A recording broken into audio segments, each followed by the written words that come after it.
We've got some great panelists here, and we're going to try and run through, again, quick summaries in terms of just the various perspectives that they bring to this issue. And I thought I would just, again, start out by just sort of doing a quick summary of H.R. 3, which is the Lower Drug Costs Now Act, which, again, in terms of legislation, this bill has not only been introduced, but it's also there's been public hearings and there's been markups, as we call it, in committee, and votes to report the bill out of committee, which it has all happened really within just the last 3 weeks. And again, I get asked a lot, is anything else happening in Washington right now? But this is clearly a measure that is moving forward, and that's why I thought it was important to just kind of give a quick rundown to folks, because it is going to directly impact a lot of the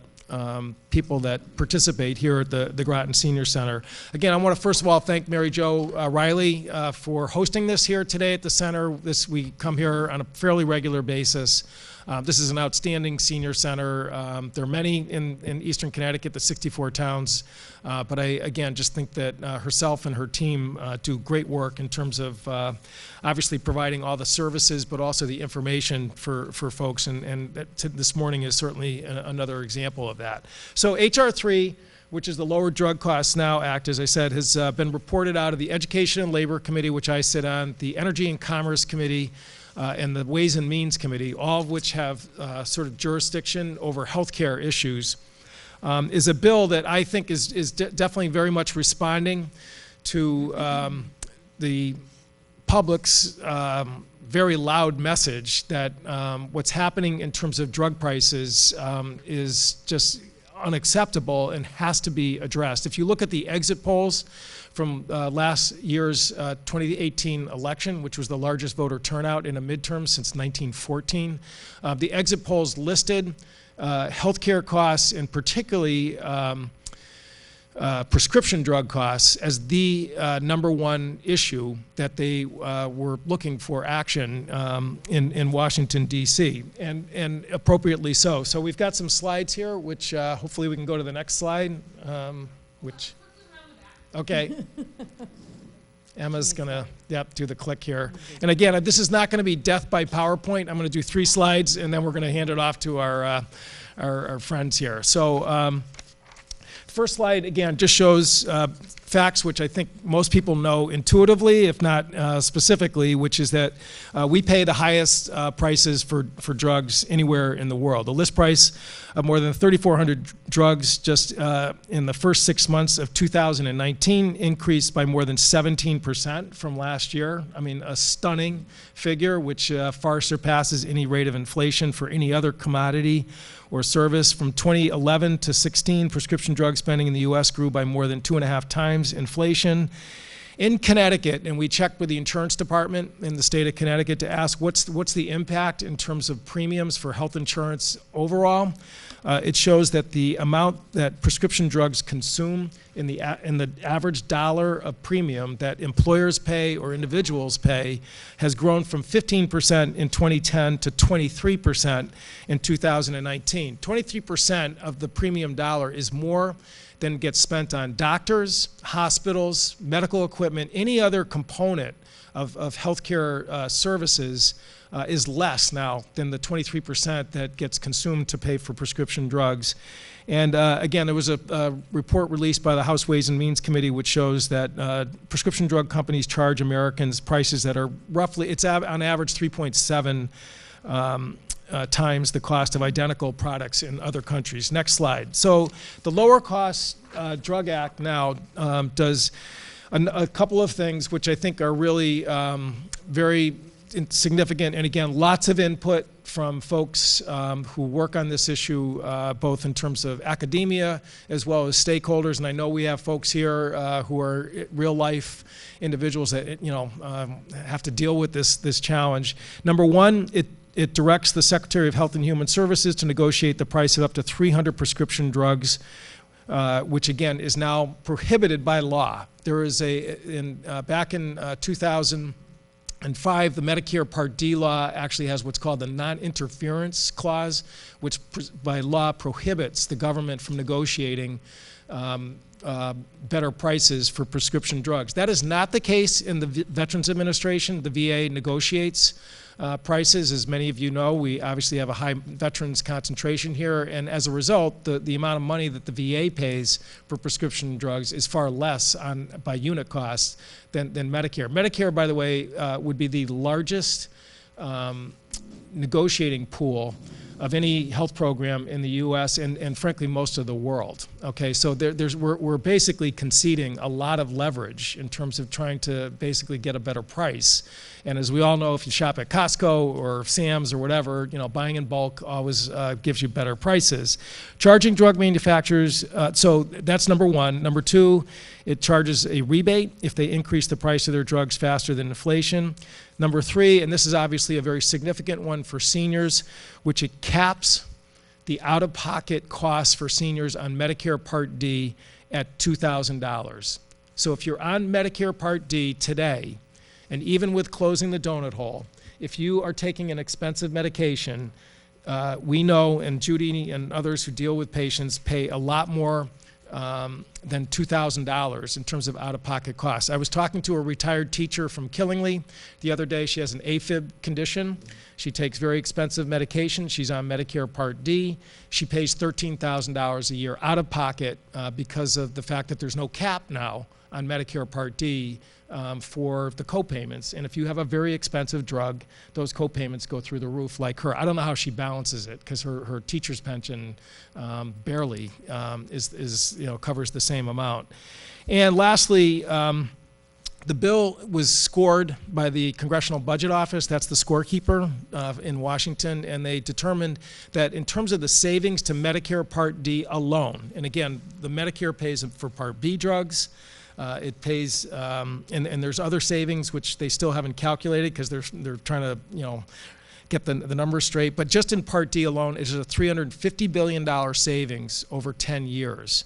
And when you think about the fact that Medicare right now in 2026, according to the trustees, is going to start tipping into negative territory in terms of its finances, having a $350 billion savings will help stabilize the program and hopefully open up opportunities to address other problems that exist in the Medicare program. Last slide, which I just sort of want to, I don't know if you can see it back there, but again, it is a graph which shows the per capita spending the U.S. has today compared to other countries.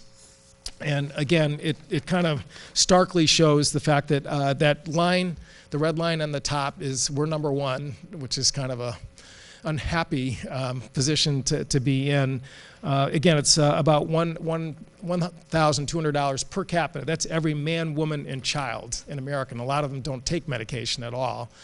Versus Canada, which is next in the red lines, France, and the last one is Mexico. Thank you. I can't read what this is.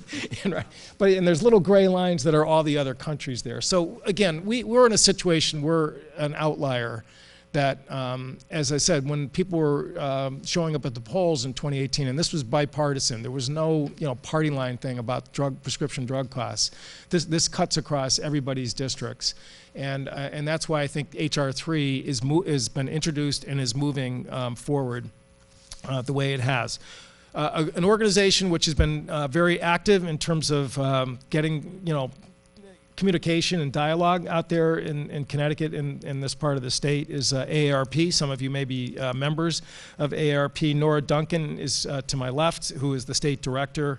And again, I'm going to yield the floor, as they say, to her to give some thoughts in terms of her perspective. I'm here with Judy Stein from the Center for Medicare Advocacy, who has been around for 40 years now, helping patients deal with the Medicare program for free. By the way, and has done just amazing work, and obviously has had run into this issue personally and professionally over and over and over again. And lastly, Laura Hawk, who's from the National Multiple Sclerosis Society, again, whose patients, again, have to deal with high cost of medications, and as a patient advocate that does great work across the state of Connecticut. So, Nora, the floor is yours. Thank you, Congressman. Thank you, everyone, for being here. So, how many of you have struggled with the high cost of prescription drugs or know someone who has? Okay. So that's why we're here, right? The U.S. paying the highest prescription drug rates in the world is a big problem, especially since as taxpayers, we actually fund a lot of the research and development that goes into these drugs through our tax dollars. So it's not your imagination, as the Congressman pointed out, if you think you're paying more now than you were before. I have a lot of stark and slightly terrifying statistics, a couple of which I will give you just to kick things off, and then I know we're going to do Q&A afterwards. So in Connecticut, the average annual cost of prescription drug treatment increased 57.8% between 2012 and 2017, while the annual income in Connecticut increased by only 12% over that same 5-year period. In 2016, in Connecticut, 21% of people stopped taking their medication because they could not afford it. Not because they were just being, then there's those that just aren't, don't do what their doctor says, right? But this is, I cannot afford my medication. And between 2012 and 2017, the 3 top drugs for the 3 top diseases, so cancer, diabetes, and heart disease, all increased by almost double in 5 years. These are not drugs that just came onto the market. These are drugs that have been around and are the most commonly prescribed drugs. So, the fact that 9 out of 10 of the largest pharmaceutical companies spend more on advertising than they do on research and development takes a lot of fuel out of their argument, I think, that this is all about R&D and the creation of new drugs. It's not that manufacturers of pharmaceuticals and the researchers who do the work are not doing yeoman's work and sometimes, creating miracles. But we have to recognize that if you cannot afford your prescription drugs, then they are not effective. So we have to strike a balance, and the fact that, we mentioned the VA, they're paying almost 80% less for most drugs than Medicare Part D is. So the time to negotiate is now. The time to recognize that we have the ability in a bipartisan way to tackle this is now, and we hear it every day, and I know that's why we're all here. And red or blue, if you don't have the money to buy your prescription drugs, you are not going to get better, or you're going to do things like I'm sure Judy could and you could talk about, which is leave the hospital and then end up back in the hospital within 30 days because you weren't able to take on your course of treatment, all of which costs our healthcare system money that is really not necessary to spend. So I'm going to pass this back to you now. Thank you, Nora. Judy. Thank you so much. It's always good to be in the Groton Senior Center, which is one of the loveliest ones around this state, and with the Congressman. One of the things that strikes me as I looked at that slide with the graph, hard as it was to read, no problem. That was rude, right? What I meant was it was faint. But anyway, the line starts to really increase around 2006, if you look at the dates. And why is that significant? That's when Part D kicked in. And that's when, quite frankly, the pharmaceutical industry got 60 million new potential customers because Medicare didn't pay for prescription drugs much until 2006. And I remember, I'm a lawyer, I remember looking at the law with my colleagues in the bound book, right, when it came out, and we saw the secretary shall not negotiate drugs with blah, blah, blah, blah, blah under this act. And we thought, oh, technical mistake. The word not is a mistake. Clearly they wouldn't be doing that.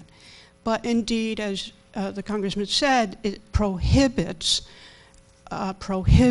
negotiations.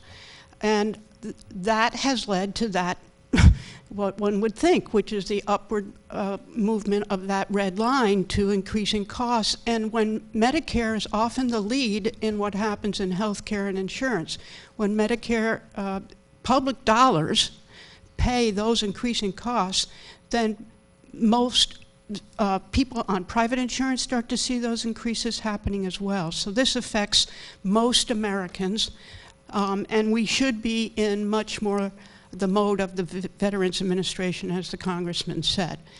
We know that I was told back in 2006 that the Secretary didn't have the capability of negotiation, and I suggested to CMS at the time that they could get the capability, and that obviously Walmart doesn't negotiate on behalf of the Groton store and the New London store and et cetera. They negotiate in general, and Medicare has the largest patient pool to negotiate on behalf of. This bill, H.R. 3, is our first real chance at getting that to happen. That's the first beauty of the bill, is to negotiate drugs.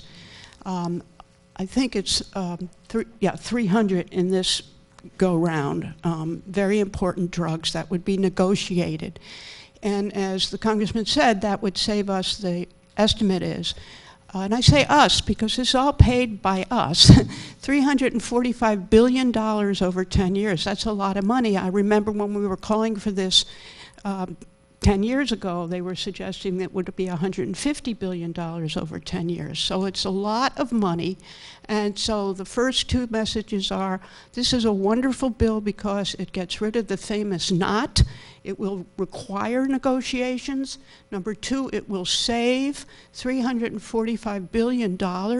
Number three, it will put that money back into Medicare, which is dearly needed, and into the traditional, I'm beginning to think of it as calling it the real Medicare program that affects at least 2/3 of everybody in Medicare, so that people in Medicare will all be benefited, both in the reduction in the cost of the medications and in improvements to Medicare, which could include things like an oral health benefit and some oral health, vision, and audiology benefits, and other things that we hope that this money would allow to come to Medicare, which is dearly needed. So there's a bunch of wins in this one bill, and I applaud you for being part of moving it forward. Thank you. So multiple sclerosis, or MS, like many other chronic diseases, the patients faced astronomical costs for their drugs, and they only continue to rise. You'll see on the charts to the left and right of the stage just how quickly they've risen over the last 20 plus years. The MS disease-modifying therapies between 2004 and 2015 rose 300% in price. And while many people who are first diagnosed are not of age of Medicare, this disease isn't fatal. People live with it for decades. So eventually they are aging into the Medicare population and facing those catastrophic coverage prices that Congressman Courtney mentioned in his opening remarks, where they're paying 5% of drugs that are sometimes $80,000, $90,000. So H.R. 3 is a great first step in addressing the cost of drugs for Medicare patients as well as patients in private plans, and really working towards fixing a part of our healthcare system that is not working. So, Laura, just to follow up on a point that you made, which I neglected to mention during the description of H.R. 3. So, as Judy and Nora have definitely attested, this change is going to have a huge impact on Medicare recipients, which is roughly about 50 million, 60 million, I guess, if you include people with disability, in the system there. It also, however, will extend beyond that population to people who are on commercial health insurance plans, which again, that's about 150 million Americans. Okay, these are people who are on employer-based health plans, and as I said, the Connecticut Department of Insurance has just using this year's current data shows that 23% of those premium dollars are now consumed by prescription drug costs. The negotiated lower prices for insulin, Humira, take your pick, will actually be extended to commercial health plans in terms of them having the ability to to purchase at the exactly those same levels. So the bill amends what's called the ERISA Act, the Employment Retirement Income Security Act, which is the federal law that regulates commercial health plans. And I know, Laura, your population, again, consists of a lot of people below the age of 65. And I just, if you want to maybe sort of foot stomp that point a little bit, and also, talk about if people can't afford access to medications, as exciting as some of them are, I mean, it kind of defeats the whole purpose of, what we're trying to accomplish here in terms of healing people from their conditions. Yeah, absolutely. In 2019, the median price for a brand MS medication was $88,000. So even when that price is negotiated, people are still paying very high rates for their medications, and we've heard from a lot of people in the state of Connecticut and across the country that the only way they can afford their medications right now are through copay assistance programs, and those aren't always available. They run out of money. They don't happen year over year. One patient that I know, her name is Pam. She lives in Connecticut. She's on Medicare. She was taking a drug called Avonex, and the first month she got her bill, it was $2,500. She couldn't afford it, as many of us could not. That's a lot to ask someone to pay in a month. She luckily found a nonprofit that could help her with a grant program that provided copay assistance, but without it, she would have had to stop taking her medication. And in fact, we did a recent survey of individuals living with MS, and 40% of them told us that they had changed the way in which they were taking their MS disease-modifying therapies because they could not afford the full cost, whether it be stopping taking them, rationing medication, and these medications are really the only line of defense for people living with this chronic illness or other chronic illnesses between them and the permanent accumulation of disability from the progression of the disease. So when people aren't able to afford their medications, they stop taking them. So it's wonderful that we have this innovation. It's wonderful that we continue to see growth in new medications, but it's only wonderful if the people can actually take them. Sure. There's one unknown consequence that we've had to deal with at the Center for Medicare Advocacy for some of our clients who have multiple sclerosis and other conditions, but this is MS in particular.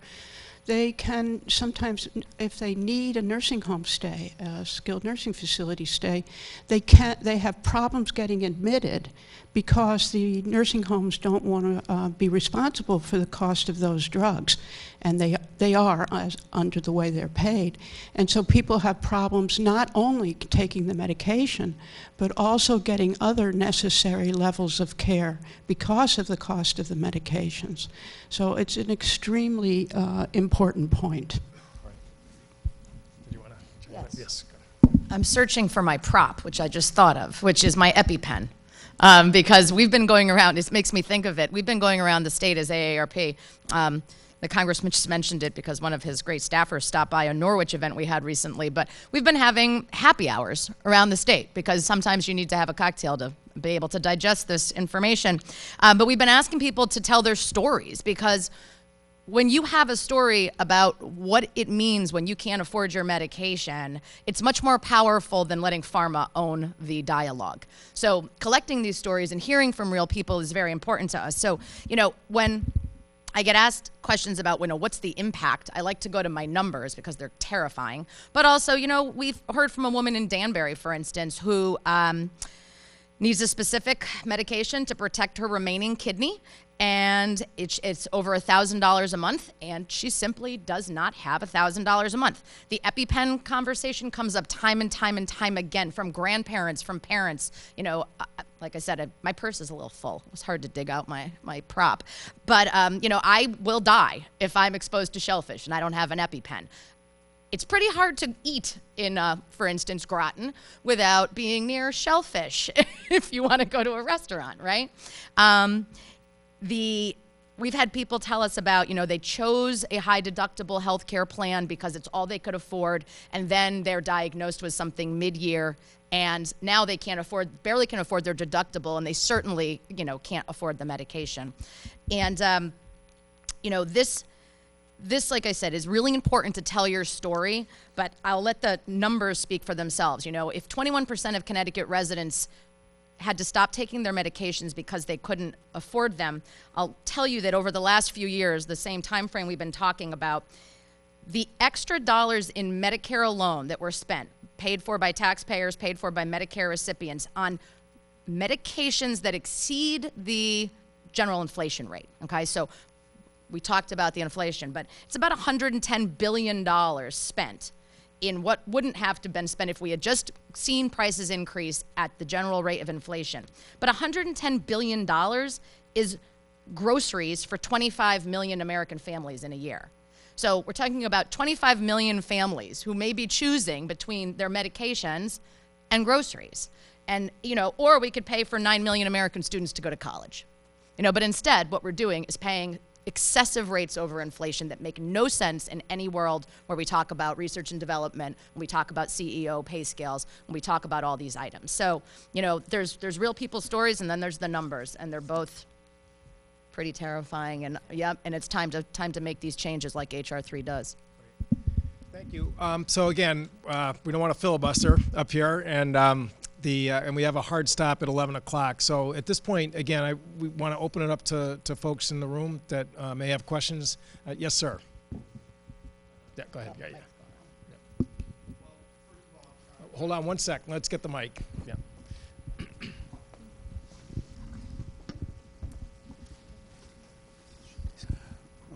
Okay, good. Well, first of all, Representative Courtney, I can't thank you enough. I'm a pharmacist, and I cannot thank you enough for what you're doing. And I really wish everybody would give you a round of applause.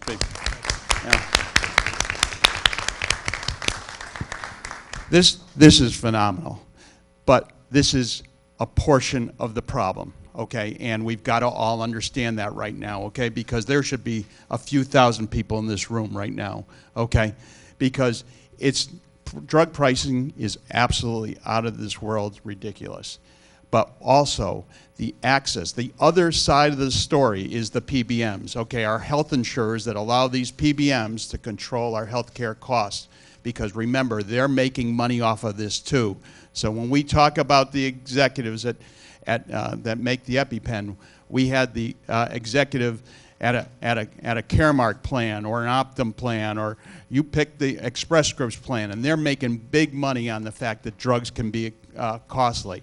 And the higher the cost of the drugs, the more money they make because they get a percentage. Okay, and you got to understand that. Okay, there's a little thing called DIR fees that in one of my pharmacies last year took $360,000 from Higginham Pharmacy after the fact, after the negotiation, and brought it back to those shareholders. No more increase in cost of care. One little pharmacy with a town of 7,000 people, okay, they took $360,000 back from me, okay? This is a scary thing. It also, these PBMs also affect access, level playing field. I don't know if anybody's around Moodus, but in Moodus, Nathan Hale just closed, okay? Got purchased by a big box. Well, they also weren't going to go deliver to the senior centers, okay, to the senior citizens in the town. They bought it, took it out of town, and now they're not, you know, they don't want to service the people in the town. They don't want to deliver. They don't want to do the little things. So this level playing field is very, very, very important, okay? This year, these PBMs just made every independent pharmacy a non-preferred pharmacy. Okay, these are the pharmacies that are delivering to you. These are the pharmacies that are doing the Medicare review, just, you know, like the senior centers do to help you save costs. These are the pharmacies that are sitting there and listening and probably fronting you some medication when you can't afford it. Okay, so understanding and bringing the PBMs into tow with this question and creating a level playing field is really kind of important. And I am so glad you're addressing ERISA, because ERISA is sort of like the law that they use. It's the big wide hole, big black box that they allow to do all these horrible things. And these DIR fees that I talked about, this is not the pharmacy's money. This isn't Higginham Pharmacy's money. This is the insurer that uses Higginham Pharmacy to take the money from Ma and Pa Joe Kettle down in the community, okay, and takes their money because it raises the drug costs, and they take Mom and Pa Kettle's money, okay? And remember, you talked about hitting that donut hole and the amount of money that you take out every year, okay? That money, with that increased drug cost, your money goes quicker. You're buying less drugs, right? And they're siphoning that. They're taking 9 to 11% of that money.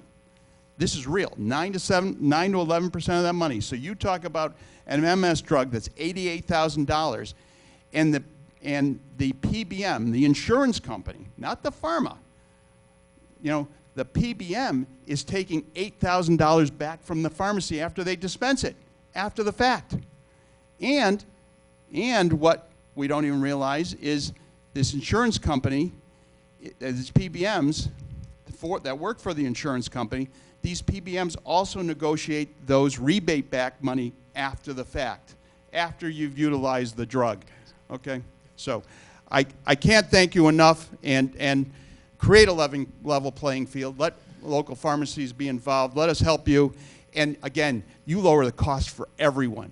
What if everyone had a lower drug cost? What if those little families had lower drug costs along the way? They could put their money in education and run their families. Well, thank you, Greg. And Thank you you. know, again, this is Greg McKenna, who operates an independent pharmacy, which is about as tough a challenge as almost as any sector in America. And we're very lucky because, again, they are really, for many people, the lifeline in terms of, having that patient connection with people that's there. So the pharmaceutical benefit managers, the PBMs, as he pointed out, is something that probably 10 or 15 years ago didn't even exist in this country. And really, it is another sort of collateral impact of high drug prices, because they make their money off of that sort of delta between the list price and what they negotiate for plans like Medicare Part D or private commercial health plans. So when you think about it, the impact of H.R. 3, which does not directly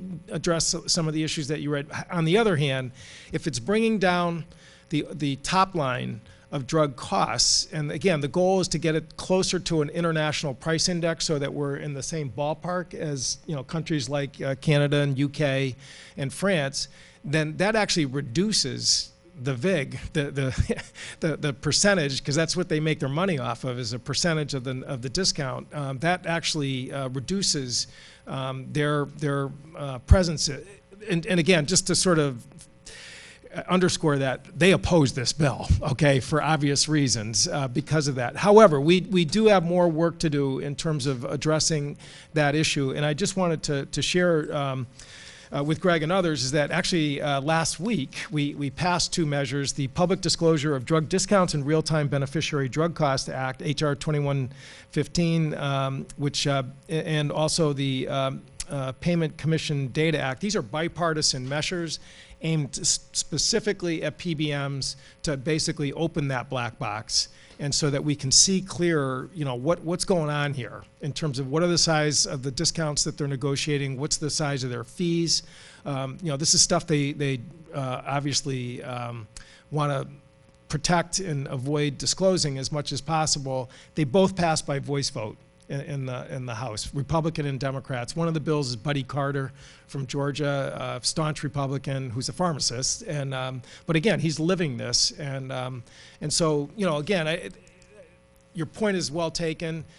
The bill again has a top line impact, which I think is good, and we're going to keep digging more to sort of get our arms around this. And I don't know if anyone else wants to comment. So okay, yes, ma'am.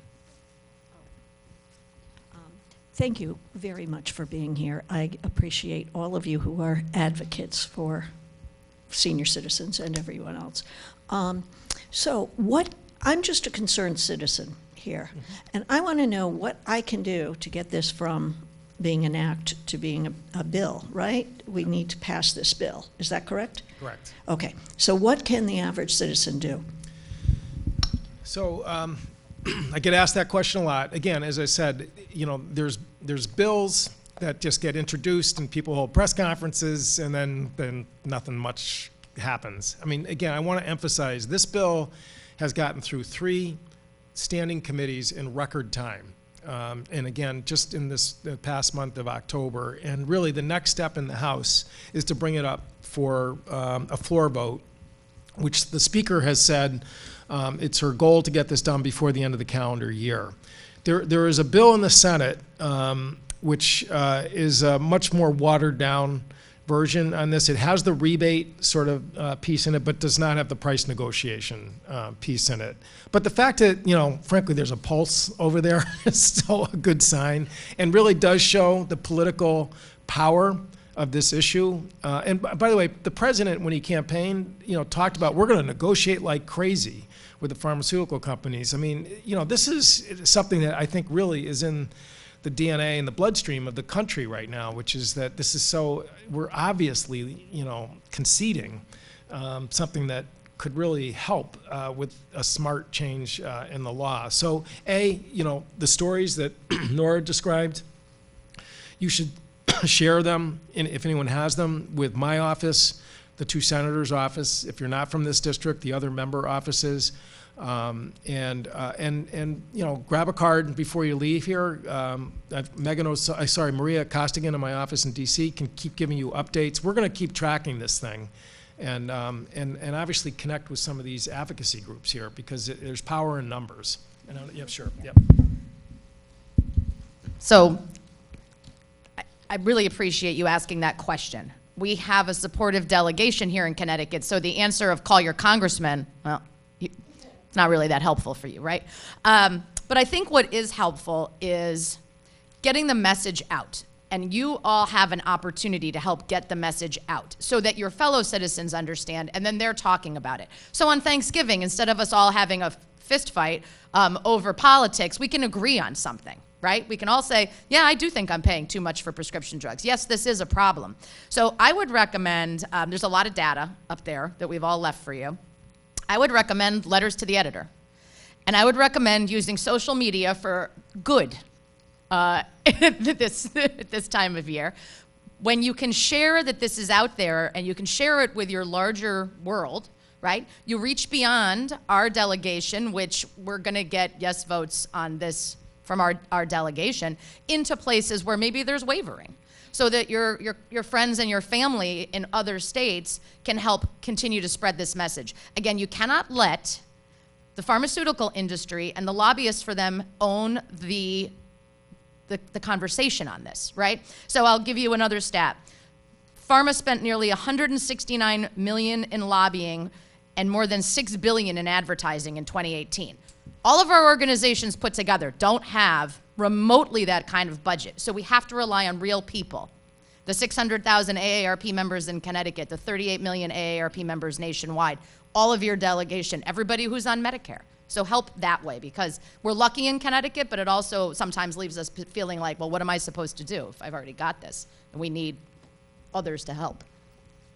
The awareness level on this bill, I can just tell you, is pretty low right now. And again, it's just, and I'm not being critical of people, there's so much else going on in the news out of Washington that this thing has kind of gotten lost in the noise. And so Nora's point is absolutely right. We have, ways that are free through letters and social media to kind of, tell people, hey, there's something real here that can actually change this this unacceptable situation. Anyone else? Yes. Yeah. Good morning, Congressman Courtney, and to everyone who's here. My name is Yvette Highsmith-Francis. I'm a Regional Vice President with Community Health Center, Inc. We have an office right over on Gold Star Highway here in Groton and also on Shaw's Cove in New London. I just want to say thank you, Congressman, for championing this initiative. From the primary care side, we provide outpatient medical services to really our community's most vulnerable residents. And when a medical provider has to pause and think about what their treatment plan is going to be for a patient because they know that individual does not have prescription coverage, really impacts the ability to care for people in a manner that delivers care with parity and that will be effective. And as an organization, while we are a federally qualified health center and do have the benefit of access to 340B medication cost, there are still people who cannot afford to pay $150 a month, $350 a month for required medications. And so having the ability to ensure that all of our nation's citizens have access to affordable prescription coverage is absolutely critical. So thank you. Great. Thank you for the great work your organization does. So, yep. Anyone else? Yes.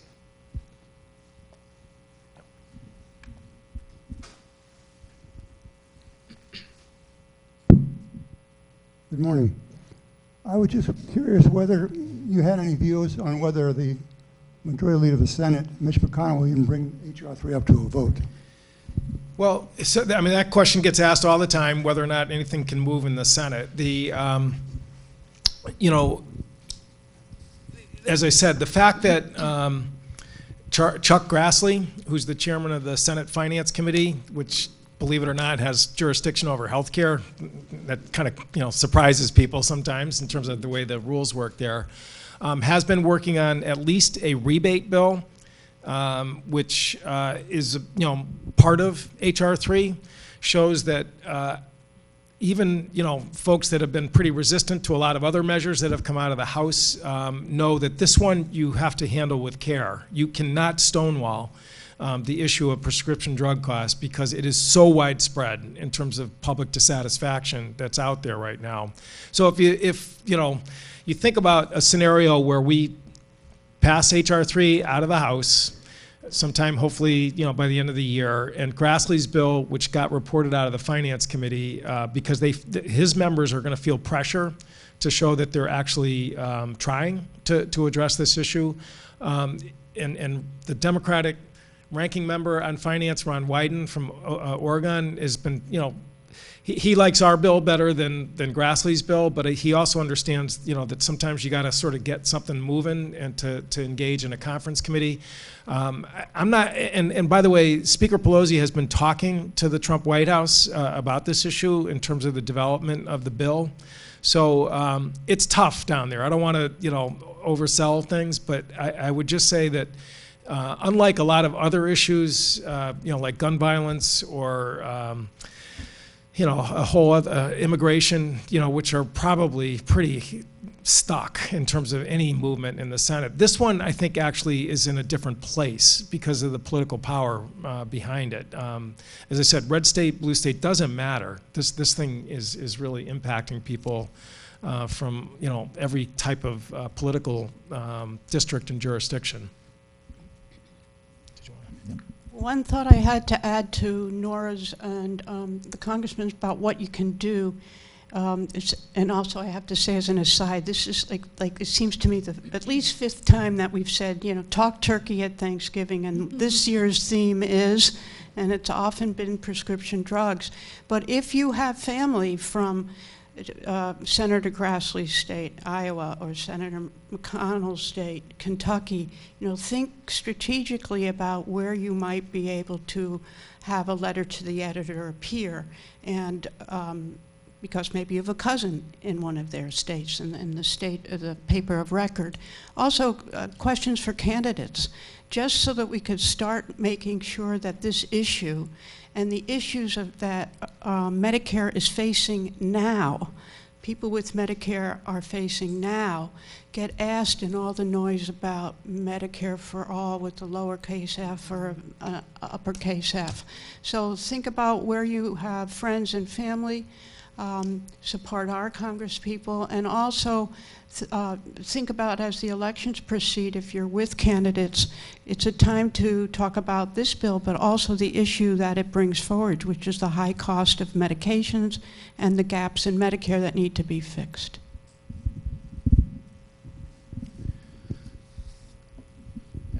Hello. You had said that the negotiated price that HHS would extend to those with commercial plans. Would it also extend to those who are uninsured? So that's a great question. I mean, to the extent that you know, prices are lower as a result of a negotiated price, I mean, there would be benefit there.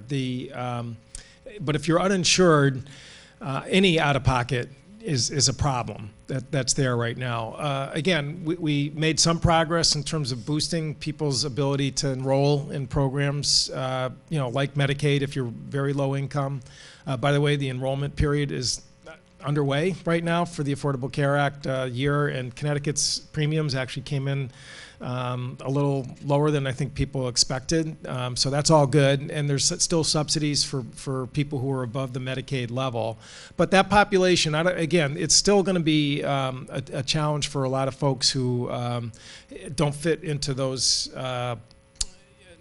buckets in terms of getting health coverage. But there's just no question that, to the extent we've got to get that top line of the chart that's there, that at some point this is going to have a universal benefit. It really will, in terms of just lowering costs across the board. And frankly, it will make the cost of addressing folks who are uninsured today, whether it's, and I see some of my friends here from the Medicare for All Coalition, or people who have other ideas, whether it's Medicare buy-in or public option or whatever. To the extent that you're lowering one of the biggest components of healthcare, frankly, it just makes the solutions to that overall more manageable. I had one more Yeah, sure. Yeah, absolutely. All right, so as the brain keeps clicking away here, when we talk about what you can do, there's obviously this federal effort with H.R. 3, but there's also state efforts happening. And, disappointingly, we were not successful in the last legislative session in passing any kind of meaningful prescription drug reforms. And that all happened for a variety of reasons, some of which were really frustrating. But we're going to be back at it in 2020, and by no means assume that the vote will automatically go the way people in this room might want it to, where, we're going to do something to reduce the cost of prescription drugs. I feel confident we are, but it is the lobbying effort in Connecticut is no different than the lobbying effort at national. And it's not just Connecticut companies. They fly in from all over the country and probably the world on this. So when you're saying, what can I do, you can also think about your role as a Connecticut citizen, where that letter to the editor actually might make a big difference. There's nothing in, I don't think, H.R. 3 about pay for delay, for instance. So pay for delay, and everybody's familiar with that, where it's where the patent holder of the drug pays the generic manufacturer to do nothing so that there is no competition. It costs billions of dollars a year for consumers. So I would love to go to work never and get paid a whole bunch of money to do nothing. But that's essentially what it boils down to in the simplest terms. So we are going to definitely be trying to push on some of this pay for delay prohibitions and changes to that, transparency, as well as Canadian importation, because we've got to start challenging this, and it's actually something the Trump administration supports, and that states like Florida and Colorado and Vermont all passed last year, and we weren't able to. So don't just think about your national engagement effort here. Think about your Connecticut engagement effort here, because there are good things that we can still do even if this bill passes as is in its great, perfect form, right? And again, just the pay for delay, which is a really important issue, because people game the patent process in a way that no one ever intended when patents were created to protect people just for a very time period, limited time period. There is another bill, H.R. 987, which is the Strengthening Healthcare and Lowering Prescription Drug Costs Act, which does deal with that. But again, as Nora said, this bill is intended to be very focused on just the top line costs of prescription drugs. Primarily, obviously Medicare gets a big boost out of it, but also commercial health plans and patients as a whole. One other item as we get closer to the end here is, as I said, the budget score that we've gotten so far is very impressive. $345 billion in savings over 10 years. And again, that number is actually going to go up as they dig deeper into other prescription drug costs that Medicare pays.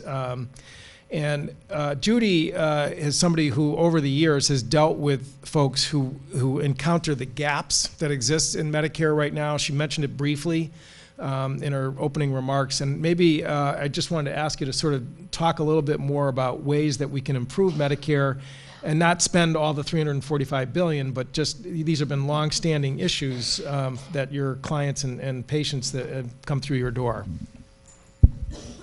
Yes, thank you so much for the opportunity.